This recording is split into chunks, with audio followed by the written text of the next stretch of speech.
Hello बच्चों, स्वागत है आप लोगों का मेरे YouTube channel triple A mathematics classes में। हम लोग पिछला क्लास में डिटर्मिनेंट का प्रॉपर्टीज डिस्कस कर रहे थे। तो हम लोग तीन प्रॉपर्टीज पढ़े थे डिटर्मिनेंट्स का, उसी को हम लोग कंटिन्यू करते हैं। फर्स्ट प्रॉपर्टीज क्या था कि अगर हम कोई डिटर्मिनेंट्स का रो और कॉलम को आपस में इंटरचेंज करते हैं तो डिटर्मिनेंट अनचेंज रहता है। दूसरा प्रॉपर्टी था किसी भी डिटर्मिनेंट्स का कोई भी दो रो या फिर कोई भी दो कॉलम को अगर हम आपस में अदला बदली करते हैं तो क्या होता है, उसका साइन जो है वो चेंज हो जाता है। उसका साइन क्या हो जाता है, चेंज हो जाता है।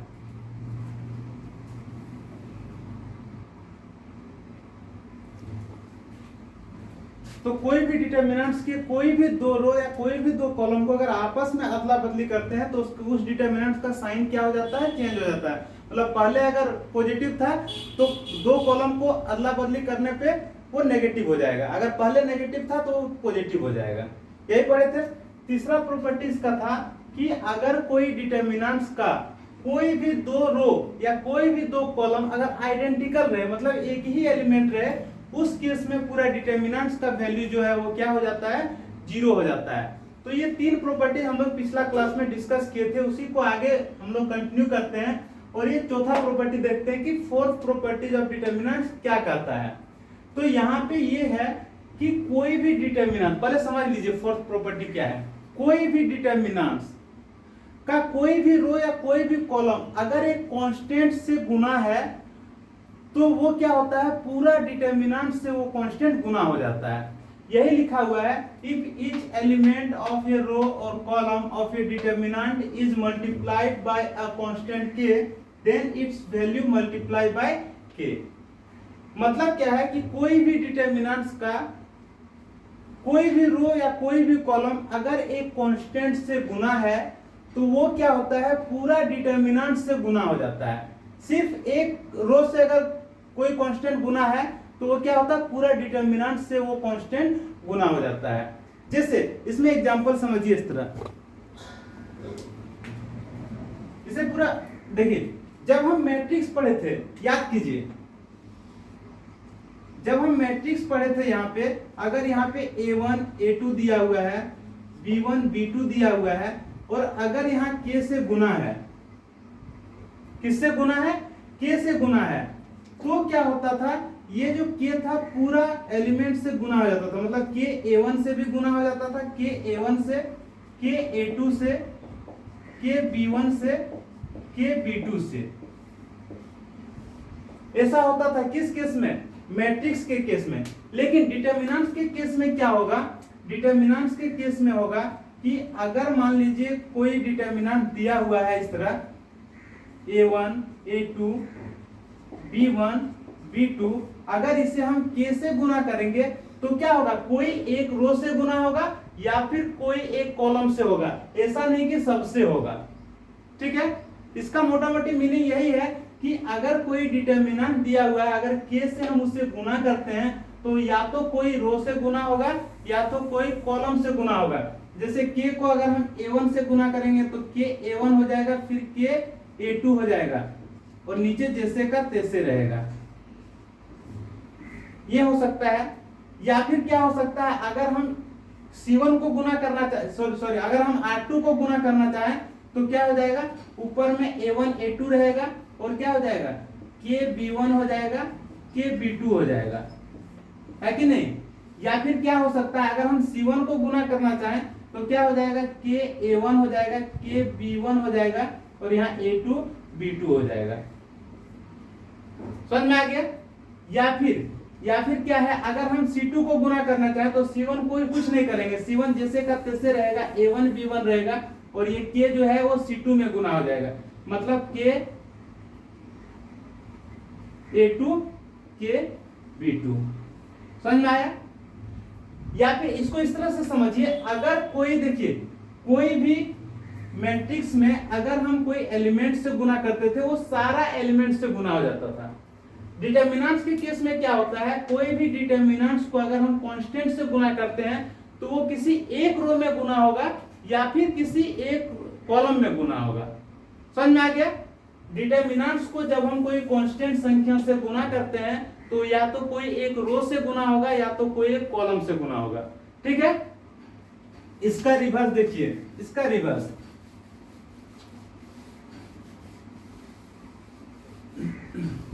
अगर मान लीजिए कोई एक मैट्रिक्स है, यहां पे दिया है K_A_1 K_A_2 K_A_3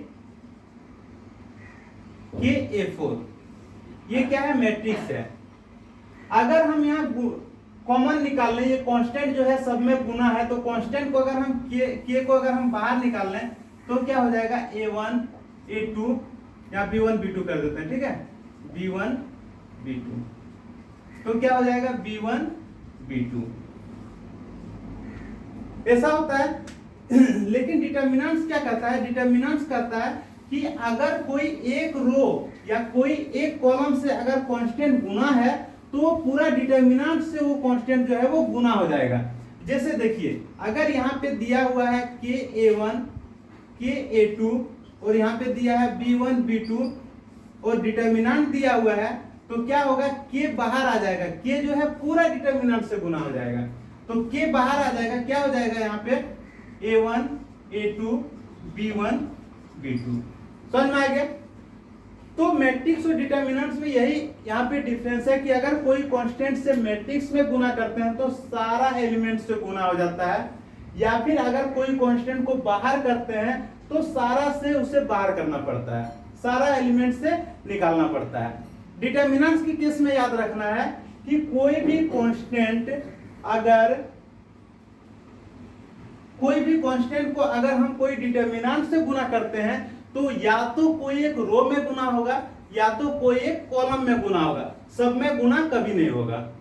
अगर हम कोई कांस्टेंट को कॉमन निकालना चाहें डिटरमिनेंट से तो क्या होगा कि या तो कोई एक रो से कॉमन आएगा या फिर कोई एक कॉलम से कॉमन आएगा। ऐसा नहीं कि सबसे हम कॉमन लेके एक कांस्टेंट बाहर कर दें। समझ में आ गया? एक बार और रिपीट कर दे रहे हैं, इन केस ऑफ डिटरमिनेंट्स अगर हम कोई एक कांस्टेंट को अगर कोई डिटरमिनेंट से हम गुना करना चाहते हैं तो वो क्या होगा कि वो एक रो में गुना होगा या फिर एक कॉलम में गुना होगा, कोई भी एक रो में गुना होगा या फिर कोई भी एक कॉलम में गुना होगा। समझ में आ गया? इसी को उल्टा करके हम समझ सकते हैं इस तरह कि अगर कोई कांस्टेंट को अगर हम कॉमन लेना चाहते हैं तो कोई एक रो से कॉमन ले सकते हैं या फिर कोई एक कॉलम से कॉमन ले सकते हैं, ऐसा नहीं कि सबसे कॉमन ले लें। जैसे यहाँ पे देखिए, यहाँ पे K_A_1 है K_A_2 है, तो अगर K से कॉमन ले रहे हैं मतलब किससे ले रहे हैं, R1 से कॉमन ले रहे हैं। किससे ले रहे हैं, R1 से कॉमन ले रहे हैं। R1 से क्या कॉमन लिए, K कॉमन लिए, तो ये आ जाएगा A1 A2 B1 B2। समझ में आ गया? एक चीज और देखिए यहाँ पे,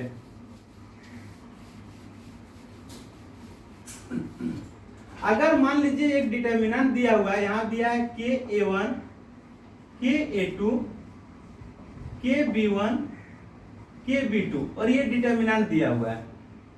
अब बोलिए यहां पे हम क्या करेंगे, देखिए ये कांस्टेंट है तो एक कांस्टेंट K जो है हम R1 से ले लिए, एक कांस्टेंट K हम R1 से ले लिए, तो क्या हो जाएगा यहाँ पे A1 A2, यहां हो जाएगा K_B1 K_B2। समझ में आ गया? क्योंकि ये जो K कहां से लिए हम लोग, R1 से लिए हैं। ऐसा नहीं कि एक ही से हम लोग K बाहर निकालेंगे A1 A2 B1 B2 हो जाएगा, ऐसा डिटरमिनेंट्स में नहीं होता है। जब भी हम कॉमन निकालते हैं तो कोई एक रो से निकालते हैं या फिर कोई एक कॉलम से निकालते हैं। समझ में आ गया? तो जिस तरह क्वेश्चन का रिक्वायरमेंट रहेगा उस तरह हम लोग प्रॉपर्टी यूज करेंगे। तो यहाँ पे देखिए R1 से हम लोग K निकाल लिए, तो यहाँ पे A1 A2 हो जाएगा और K_B1 K_B2 होगा। अगर हम इससे भी कांस्टेंट निकालना चाहिए तो यहाँ दो गो K आ जाएगा, एक K तो पहले से है, एक K हम लोग यहाँ से ले रहे हैं। किससे ले रहे हैं, एक K R2 से ले रहे हैं, तो उस केस में क्या हो जाएगा A1 A2 B1 B2 और यहाँ पे क्या हो जाएगा, ये हो जाएगा K का स्क्वायर और क्या हो जाएगा A1 A2 B1 B2। समझ में आ गया? कोई दिक्कत किसी को? ठीक है, तो यहाँ पे डिटरमिनेंट्स में फोर्थ प्रॉपर्टी यही कहता है, डिटरमिनेंट्स का फोर्थ प्रॉपर्टी सिंपल सा समझना है कि कि अगर कोई कांस्टेंट को हम कोई डिटरमिनेंट से अगर गुना करते हैं तो या तो वो कोई एक रो में गुना होगा या फिर कोई एक कॉलम में गुना होगा। ऐसा नहीं कि मैट्रिक्स जैसा सब में गुना हो जाए। अगर हम कॉमन निकालना चाहें कोई कांस्टेंट को तो या तो कोई एक कॉलम से बाहर निकाल सकते हैं कॉमन, या फिर कोई एक रो से कॉमन निकाल सकते हैं। ठीक है, जैसे यहाँ पे देखिए एक और एग्जांपल इसी तरह हम लोग लेते हैं। ठीक है,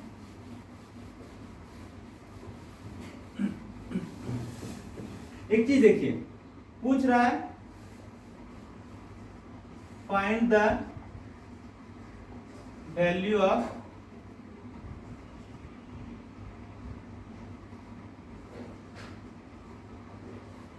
डिटरमिनेंट्स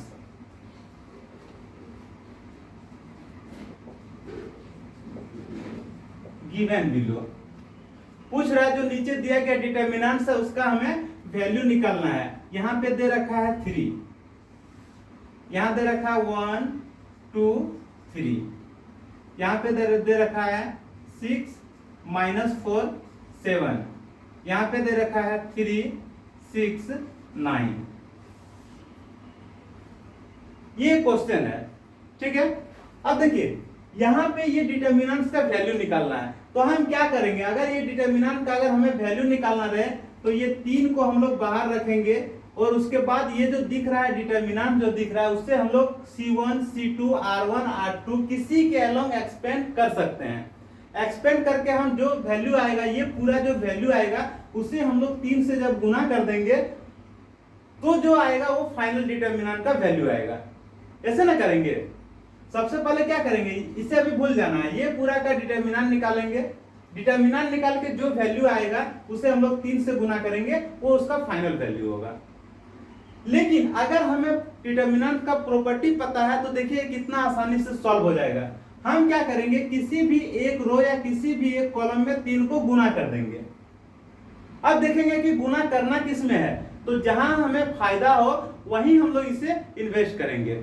तो ये 3 कहां लगाने से फायदा होगा, अगर हम 3 R1 में लगाते हैं, अगर हम ये 3 R1 में लगाते हैं तो देखिए 3 को जब हम 1 से गुना करेंगे तो क्या हो जाएगा 3 गुना 1, 3 को 2 से गुना करेंगे तो क्या हो जाएगा 3 गुना 2, 3 को 3 से गुना करेंगे तो क्या हो जाएगा 3 गुना 3। बाकी तो जैसे का तैसे रहेगा। ऐसा नहीं कि ये कांस्टेंट सब में गुना हो जाए। हम क्या बोले थे, जब हम कोई कांस्टेंट को कोई डिटरमिनेंट से गुना करते हैं तो या तो एक रो में गुना करते हैं या तो एक कॉलम में गुना करते हैं। हम इस कांस्टेंट को R1 में गुना कर रहे हैं। देखिए इसका बेनिफिट क्या है आगे दिखेगा। तो ये सब जो है जैसे का तैसे रहेगा।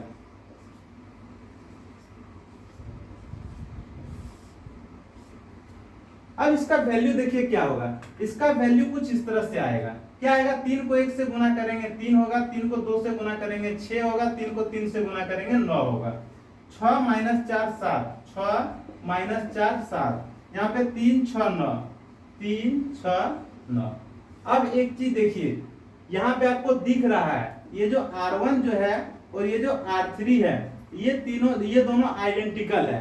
दिख रहा है ना, R1 बराबर R3, ये तीनों क्या है आपस में बराबर है। तो हम इससे पहले एक प्रॉपर्टी पढ़ चुके हैं कि अगर कोई भी डिटरमिनेंट का कोई भी 2 रो या कोई भी 2 कॉलम अगर आइडेंटिकल रहे, एक ही जैसा रहे, तो उसका वैल्यू 0 होता है। तो मेहनत करने की जरूरत है, डायरेक्ट इसका वैल्यू क्या लिख देना है 0 लिख देना है। समझ में आ गया। तो इसमें 2 प्रॉपर्टी यूज हुआ। पहला जो अभी पढ़े कि कोई कांस्टेंट को जब हम कोई डिटरमिनेंट से गुना करते हैं तो वो कोई भी एक रो में गुना करते हैं या फिर कोई एक कॉलम में गुना करते हैं। ठीक है, तो यहाँ पे हम अगर R1 में गुना किए तो हमें बेनिफिट मिल जा रहा है। क्या बेनिफिट मिल जा रहा है, R1 और R3 एक जैसा आ जा रहा है। अगर एक जैसा आता है तो उसका वैल्यू 0 होता है, जो पिछला प्रॉपर्टी के थ्रू हम लोग जानते हैं। समझ में आ गया।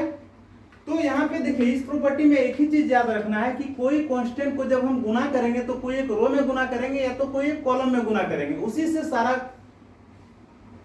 काम हो जाएगा। दूसरा क्या, अगर कॉमन निकालना रहे तो कोई एक रो से कॉमन निकालेंगे या फिर कोई एक कॉलम से कॉमन निकालेंगे। ठीक है, देखिए अगला क्वेश्चन यहाँ पे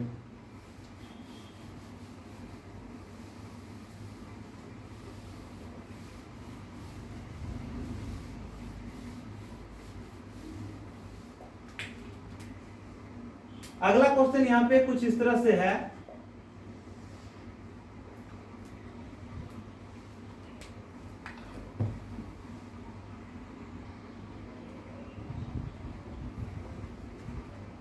देखिए यहाँ पे एक डिटर्मिनेंट दिया हुआ है, इसका हमें वैल्यू निकालना है।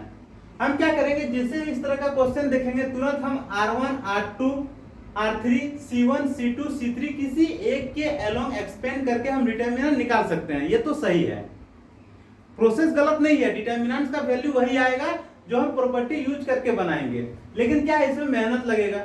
आप R1 के अलोंग एक्सपेंड कीजिए, R2 के अलोंग एक्सपेंड कीजिए, किसी के अलोंग एक्सपेंड कीजिए, डिटर्मिनेंट का वैल्यू में कोई चेंजेस नहीं आने वाला है। लेकिन अगर हमें प्रॉपर्टीज ध्यान में है तो हम क्वेश्चन को थोड़ा सा आसान कर ही सकते हैं। अब देखिए यहाँ पे आसान कैसे कर सकते हैं, तो जो दिख रहा है 17 3 6, इसमें से हम लोग कुछ कॉमन ले सकते हैं, नहीं ले सकते हैं। 1 3 4, इसमें से कुछ कॉमन ले सकते हैं, नहीं ले सकते हैं। यहाँ देखिए 102 दिख रहा है, 18 दिख रहा है, 36 दिख रहा है। ये सब जो है 6 से गुना है। ये सब किससे गुना है, 6 से गुना है। कहने का मतलब इसे हम लोग इस तरह लिख सकते हैं, क्या 6 × 17, इसे लिख सकते हैं 6 × 3, इसे लिख सकते हैं 6 × 6। यहाँ पे क्या है 1 3 4, नीचे क्या है 17 3 6। अब देखिए ये जो R1 दिख रहा है, R1 यहाँ भी 6 है, यहाँ भी 6 है, यहाँ भी 6 है। तो R1 से 6 कॉमन ले सकते हैं कि नहीं ले सकते हैं, डिटर्मिनेंट्स में ले सकते हैं। तो अगर हम R1 से 6 कॉमन ले लें तो बचेगा क्या 17 3 6, 17 3 6, यहाँ बचेगा 1 3 4, 1 3 4, नीचे बचेगा 17 3 6, क्या बचेगा 17 3 6। अब यहाँ पे देखिए ये जो दिख रहा है R1 और ये जो दिख रहा है R3, ये दोनों क्या है, आइडेंटिकल है, मतलब एक ही जैसा है। तो इसका वैल्यू क्या हो जाएगा, 0 हो जाएगा। आ गया समझ में। तो ये फोर्थ प्रॉपर्टी यही था कि अगर कोई डिटर्मिनेंट से कोई कांस्टेंट गुना है तो क्या होता है, पूरा से गुना कहलाता है। लेकिन उसमें हम लोग क्या करते हैं, उसका यूज कुछ इस तरह से करते हैं कि कोई भी डिटर्मिनेंट अगर दिया हुआ इस तरह से है, अगर के बाहर में है तो उस के को कोई एक रो से गुना करते हैं या फिर कोई एक कॉलम से गुना करते हैं। अगर इस तरह कोई डिटर्मिनेंट दिया हुआ है और अगर हमें कुछ कॉमन निकालना रहे तो कोई एक रो से कॉमन निकालते हैं या फिर कोई एक कॉलम से कॉमन निकालते हैं। समझ में आ गया प्रॉपर्टी, कोई दिक्कत किसी को? तो बाकी जो और दो प्रॉपर्टी है हम लोग अगले क्लास में डिस्कस करेंगे। इस क्लास को हम लोग यहीं पे खत्म करते हैं। आप लोग इस टाइप का जो भी क्वेश्चन रहेगा उसे सॉल्व कीजिए। मिलते हैं अगले क्लास में, तब तक के लिए बाय बाय, टेक केयर।